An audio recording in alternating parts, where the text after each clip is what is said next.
वो स्टार्ट हो चुकी है। नाइन्थ में मनीष कौन है?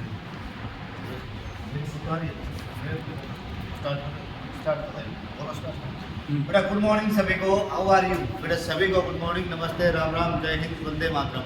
उम्मीद करते हैं बेटा आप सभी बहुत ही खुश होंगे और अपने अपने घरों में इस समर वैकेशन का मजा उठा रहे हैं। बेटा ये एक आपकी छोटी सी क्लास है रीजनिंग की, you know very well about that. बेटा एक छोटा सा चैप्टर है आपका कोडिंग डिकोडिंग का, वो आज हम करने जा रहे हैं। कोडिंग डिकोडिंग के बारे में आपने सभी ने बेटा अच्छे से पढ़ा हुआ है सभी ने, तो उसी के बारे में दो चार बेसिक क्वेश्चन अभी हम आपको बताएंगे। कोडिंग डिकोडिंग बेटा जल्दी से जुड़ो, एक बार लाइव क्लास आपकी स्टार्ट हो चुकी है। रीजनिंग हम आपको पढ़ाएंगे, इसमें कोडिंग डिकोडिंग का चैप्टर जो है आज हम करने जा रहे हैं। जो बच्चे नए जुड़े हैं बेटा हमको बता दें, this class is from CBS memorial senior secondary school Mori Charkhi Dadri से। बेटा ये रीजनिंग की क्लास है आपकी और आज इसके अंदर हम एक छोटा सा चैप्टर करने जा रहे हैं कोडिंग डिकोडिंग का। बेटा सबसे पहले कोडिंग डिकोडिंग करने से पहले हम आपको बता दें बेसिक चीज़ें। बेटा जब भी कोई चैप्टर आप स्टार्ट करते हो, मैथ और रीजनिंग को SST हो, तो उसकी बेसिक बातें आपको बताना बहुत ही ज़रूरी है। और इस चैप्टर का बेसिक क्या है बेटा? इस चैप्टर का बेसिक है बेटा अल्फ़ाबेट की पोजीशन। क्या बेटा? अल्फ़ाबेट की पोजीशन याद रखना।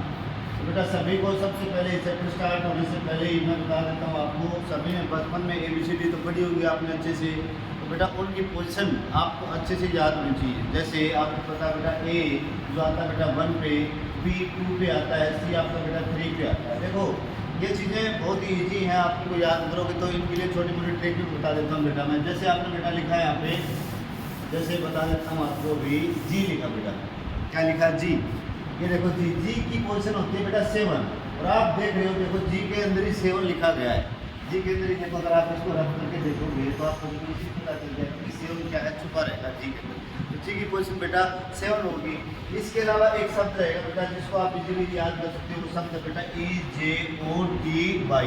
इसको याद करने के लिए देखो 5, 10, 15, 20 एंड 25।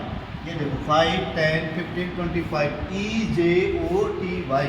यहाँ पे देखो आप E की पोजीशन 5, J की 10 है बेटा, O की 15, T 20 एंड Y की 25 रहेगी। तो बेटा आपको इजीली याद हो जाएगा कि E से 5। और इसके साथ साथ देखो जैसे ही आपको पोजीशन याद होगी A की पोजीशन 5, तो उससे बेटा एक पहले जस्ट पहले 1 आपको याद रहेगा कि क्या पोजीशन पे कौन बैठता है, उससे आगे वाला भी याद हो जाएगा। मतलब आपको ये याद रहेगा कि 4 पोजीशन पे कौन बैठता है, 3 पोजीशन पे कौन बैठता है, इस शब्द के द्वारा EJOTY के द्वारा। फिर बेटा देखेंगे आप I की पोजीशन होता है बेटा 9, और आप देख रहे हो देखो I की शेप जो कैसी है 9 की तरह है, कुछ इस तरह से, तो आपको याद हो जाएगा कि I की पोजीशन क्या है 9। फिर बेटा पोजीशन आती है आपके पास H की जो पोजीशन होती है बेटा कुछ हद तक 8 की तरह ही होती है। देखो अगर आप इसको मिला दो ऊपर से इस प्रकार से, तो ये आपको 8 की तरह ही दिखेगा। बेटा H की जो पोजीशन है वो क्या है 8, तो यहाँ से याद हो जाएगा कि H की पोजीशन कितनी होती है आपकी 8। EJOTY से आपको याद रहेगा।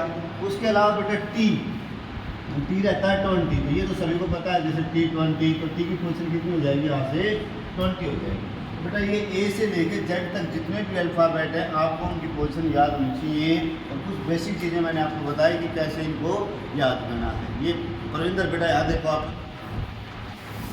बेटा, ये लाइव क्लासेस के साथ साथ